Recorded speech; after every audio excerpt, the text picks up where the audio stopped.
150 metri sul livello del mare, bellissima ai nostri piedi, siamo sulla rocca che sovrasta il paese, alla mia destra il tetto della matrice della chiesa madre, uno splendido esempio di chiesa normanna. Caltabellotta per Matteo Collura, autore di Sicilia sconosciuta, è probabilmente uno dei paesi più belli del mondo. E non crediamo che dica una sciocchezza Matteo Collura. Del resto Vittorio Giustolisi scrive: nessuno sa dire in verità cosa sia che aleggi in questo strano e misterioso paese. Certo è che nella luce abbagliante di una giornata di sole l'anima si sente avvolta da un velo di tenebra. Nel formidabile scenario di forche giganti sospese su orrendi precipizi, essa vaga tra vasti silenzi e rovine incantate. L'opprime, doloroso, l'arcano linguaggio delle pietre. La mente ritorna ai sortilegi di Clishor e a Salvio Trifone che leggeva nelle stelle. Ma fu forse il potente, fosco spirito del luogo la vera origine del sacro timore, del fascino indicibile che generò nella caverna del monastero il drago sanguinario e che attrasse maghi e sacerdoti, la cui fama si spinse per il mondo. Queste poche parole affascinanti, forse leggendarie, per dire che Caltabellotta è davvero un luogo dello spirito, come ama dire appunto Matteo Collura. Un giorno il Dio Padre era contento e passeggiava in cielo con i santi. Dalla corona si levò un diamante, lo mise a ponente, di fronte lo levante. Sicilia la chiamarono la gente. Il Dio Padre era il diamante e Caltabellotta è la punta del diamante.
del regno dei Sicani, roccaforte bizantina, municipio di Roma e poi ancora casale bizantino, borgo arabe, piazzaforte normanna e signoria feudale di nobili famiglie.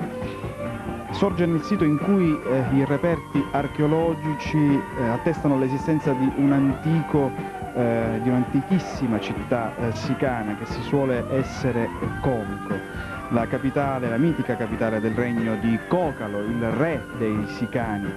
Scomparsa questa città, una nuova roccaforte sorge a raccoglierne l'eredità, Triocala, munita roccaforte al tempo della seconda guerra servile degli schiavi insorti sotto la guida di Trifone. Triocala è poi devastata dai Romani e qui questa città diventa appunto un municipio romano. Distrutta dagli arabi, risorse per loro opera nell'originaria acropoli sicana del nome di Calat al-Ballut, Rocca delle Querce. Dunque, nonostante l'asprezza del paesaggio, questo è il luogo di pace. Benvenuti a Caltabellotta.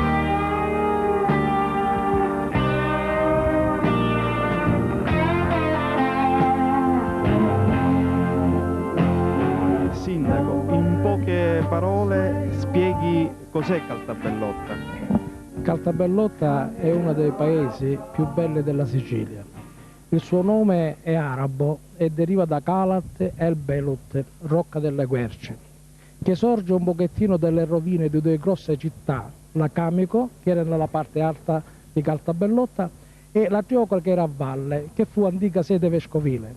Di questa grande storia noi siamo i testimoni e anche gli eredi. Caltabellotta è legata proprio dal punto di vista storico alla pace di Caltabellotta, che fu firmata tra Angioini e Aragonesi nel 1302, tra il 29 e il 30 d'agosto, che rappresenta un pochettino la pace che avviene nel Mediterraneo, perché dopo una lunga guerra del Vespro avviene qui a Caltabellotta la pace.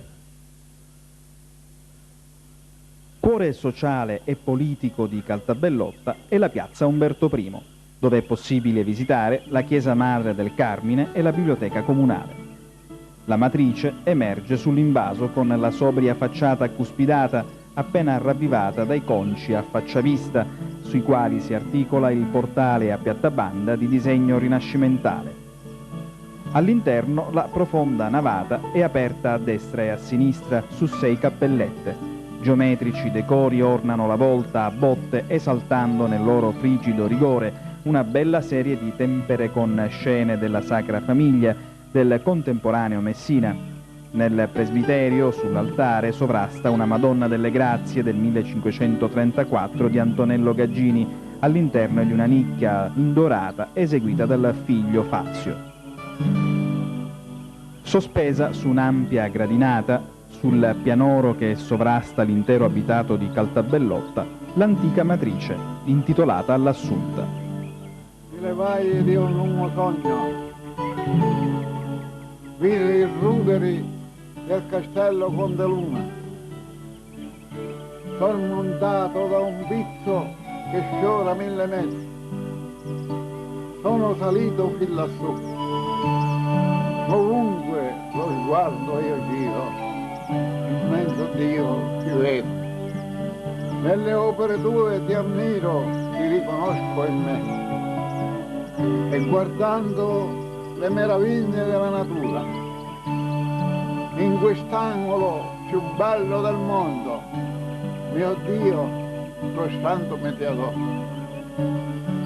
I nostri antichi progenitori, al ricordo memore di questo gran dono, incastonarono tra il Monte Cocalo e il Castello Vecchio una gemma che noi chiamammo chiesa matrice.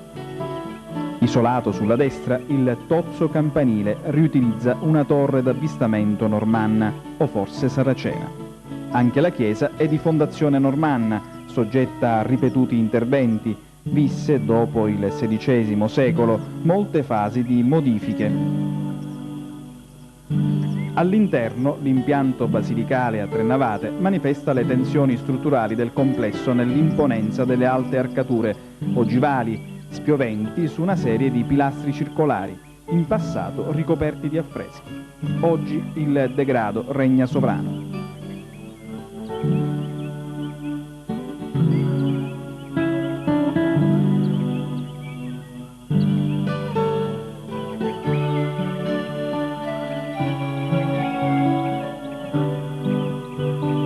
Una sola cappella, seppur anch'essa assai deteriorata, è leggibile nel tripudio dei decori che ne intridono le pareti e la volta in una polifonia plastico-cromatica.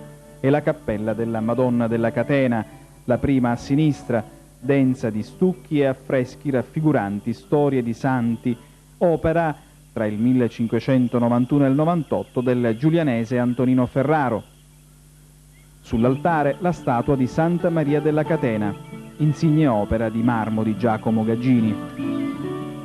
Ci sono poi i marmorei simulacri di San Benedetto di Antonello e Giacomo Gaggini, una Madonna col Bambino di Fazio Gaggini e un'altra gagginesca Madonna col Bambino che stringe in pugno un cardellino. La chiesetta della Pietà, rustica costruzione addossata alla roccia a cui adduce una rudimentale scalinata, costituisce pittoresca manifestazione di architettura popolare. Ai suoi piedi un capace ingrottato ospita in periodo natalizio la rappresentazione con soggetti viventi della Natività.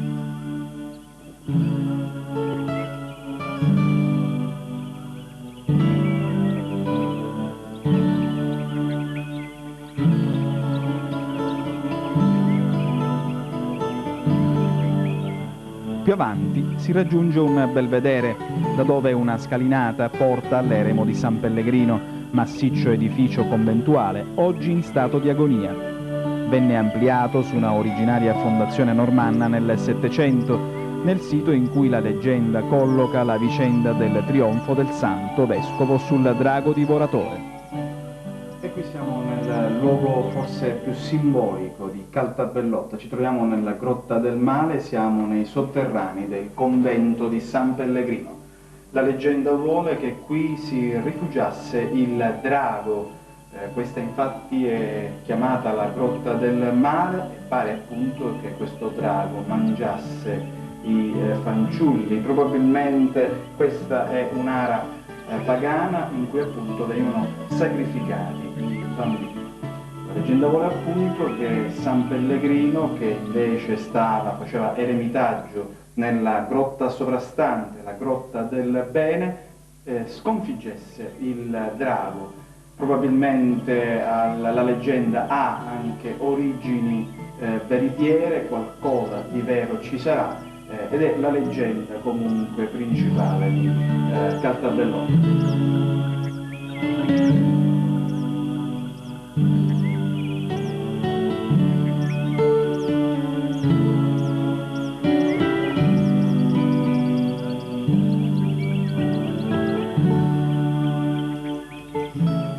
È la decente chiesa il prodotto artisticamente più interessante, scandisce la bella facciata del 1721, un linguaggio di raffinate euritmie barocche che si esaltano nella composita membratura del portale con ridondante fastigio e nella plastica mostra dell'ornato rosone ottagonale. All'interno da vedere il settecentesco simulacro ligneo di San Pellegrino e una marmorea statua del santo datata 1755.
tempio in cui nello stesso luogo si possono fondere due diverse identità di culto. Ai nostri piedi un'ara sacrificale che probabilmente ha origini sicane, dunque pagane, sullo sfondo il tetto della matrice di Caltabellotta, tempio cristiano, anche se nel corso dei secoli è stato probabilmente anche tempio arabo. Questo su uno dei colli che sovrastano il paese, l'abitato di Caltabellotta.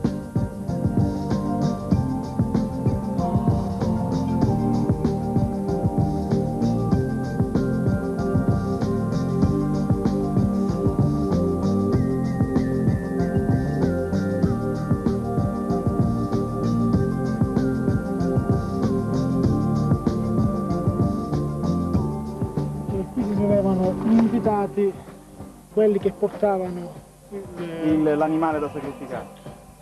quindi non era di tutti, diciamo, assistere a questo rito.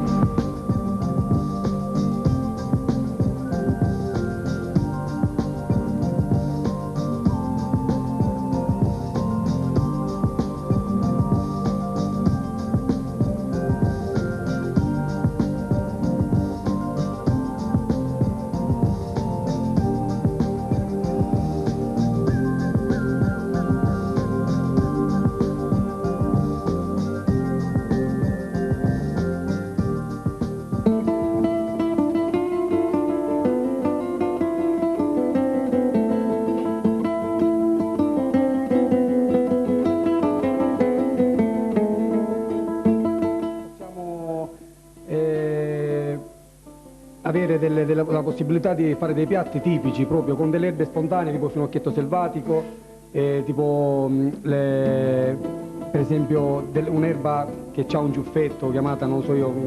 Usare i termini locali. Sì, si chiama proprio scornabecco come...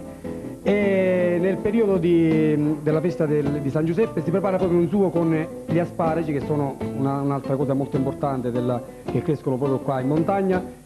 Questi scornabecchi, il finocchietto selvatico e le sarde ci mettono, le sarde di sciacca che sono... Questo è un piatto tipico che si fa proprio nel periodo che va da San Giuseppe fino a Pasqua. Sono le frittate soprattutto, un piatto forte a Caltabellotta. Cominciamo a usarle proprio quando iniziano le fave fresche, i carciofi e gli asparagi stessi. Queste con delle uova sono piatti molto prelibati, la gente infatti li chiede moltissimo perché sono appunto delle cose molto, molto prelibate. Ecco, anche se siamo in piena estate, va subito sottolineato che i prodotti più importanti che riesce ad offrire Caltabellotta, che tra le altre cose era famosa già in tempi remoti proprio per questi suoi prodotti, che sono quindi l'uva e quindi il vino e l'olio e le olive, perché sono molto sterminate le distese di ulivi e vigneti. Sì, il nostro olio di Caltabellotta, cioè il biancolilla, varietà biancolilla, è una varietà molto pregiata, in effetti proprio per l'altitudine delle colline e per il clima mite proprio è particolarmente proprio adatto a coltivare questo tipo di olio. Le olive pure sono pure di produzione nostra, e per quanto riguarda poi abbiamo il primo sale, il formaggio che è molto proprio specifico della nostra zona. Poi abbiamo pure un po' di salsiccia, che è quella di Caltabellotta con finocchietto selvatico, con aromi vari, e un altro nostro piatto molto... Tutti i piatti sono rigorosamente conditi con l'olio extravergine d'oliva, sì, sicuramente, come anche tutto quello che facciamo, tipo la caponata che facciamo, i vari antipasti, per esempio i funghi. Nel periodo autunnale siamo dimenticati, ci sono pure dei funghi chiamati funghi di ferla. Abbiamo per esempio assaggiato delle pappardelle proprio con il finocchietto e la salsiccia. Ho voluto arricchire questo piatto che era con la salsiccia, che era una cosa povera. Sicuramente ho cercato di raffinarlo, arricchirlo con il finocchietto selvatico e dei funghi freschi appunto che raccogliamo. Quello che noi facciamo quando c'è la ricotta è un macco di fave, sia fave verdi. Fave verdi sono delle... fave che sono poi tra le altre cose un altro prodotto tipico della zona. Caltabellotta, che è un prodotto tipico. Allora, le fave si aprono, si riaprono, si prende il baccello, si bolliscono, si fa diventare una crema. poi la pasta fresca, fettuccino, quelle che sia, si accompagnano con questo condimento e si accompagna con un po' di ricotta e olio extravergine d'oliva. Questo qua è un altro piatto tipico, oppure fatto un po' più sciolta con l'aggiunta di finocchietto selvatico. È un piatto tipico che usiamo molto fare da qua da noi. Bene, e grazie al signor Salvatore Graci del Conte Luna, del ristorante Conte Luna, speriamo di avervi dato un altro motivo in più per visitare Caltabellotta.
L'ultima settimana di luglio a Caltabellotta si festeggia il Santissimo Crocifisso e Santa Maria dei Miracoli, sono i due protettori principali del paese. La festa comincia con la sfilata dei doni aurei, si tratta di ex voto, tutti in oro, monili che vanno dagli anelli alle collane, agli orologi, insomma oro a volontà portato in sfilata per le vie principali del paese dai devoti con 41, circa 40, 41 vassoi colmi di questi ex voti.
Bellario, Bellario.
Ormai quella del raduno bandistico è una tradizione consolidata a Caltabellotta per la festa del Santissimo Crocifisso di Santa Maria dei Miracoli. Ci troviamo in piazza Umberto e il salotto di Caltabellotta per quel che concerne i pensionati.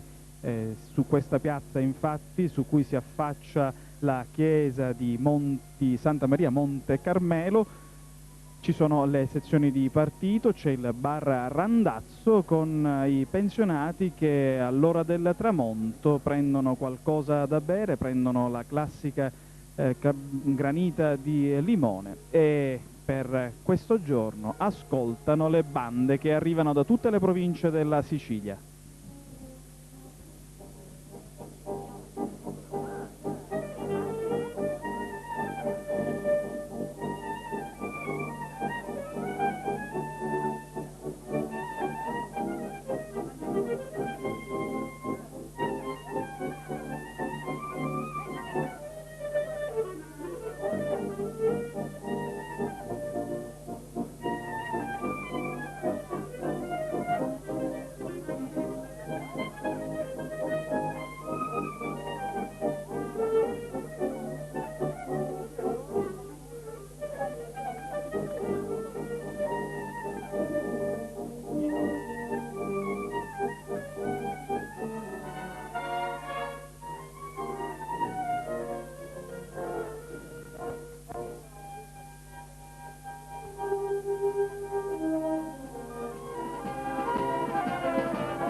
Troviamo a Piano Lauria che ospita il momento culminante della festa, e cioè l'incontro tra il Santissimo Crocefisso e Maria Santissima dei Miracoli, al termine della processione della Madonna che sale proprio su questo piano, e da sfondo a questo incontro fa proprio la chiesa madre, la matrice, che ospita il Santissimo Crocefisso. Davvero un momento suggestivo al quale partecipa tutta la cittadinanza di Caltabellotta. Al tramonto questo incontro, le immagini sono davvero suggestive.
Avete dicendo che come lo fare? Hanno passato 10 minuti. Se ci pensa, carregano,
Tenemos,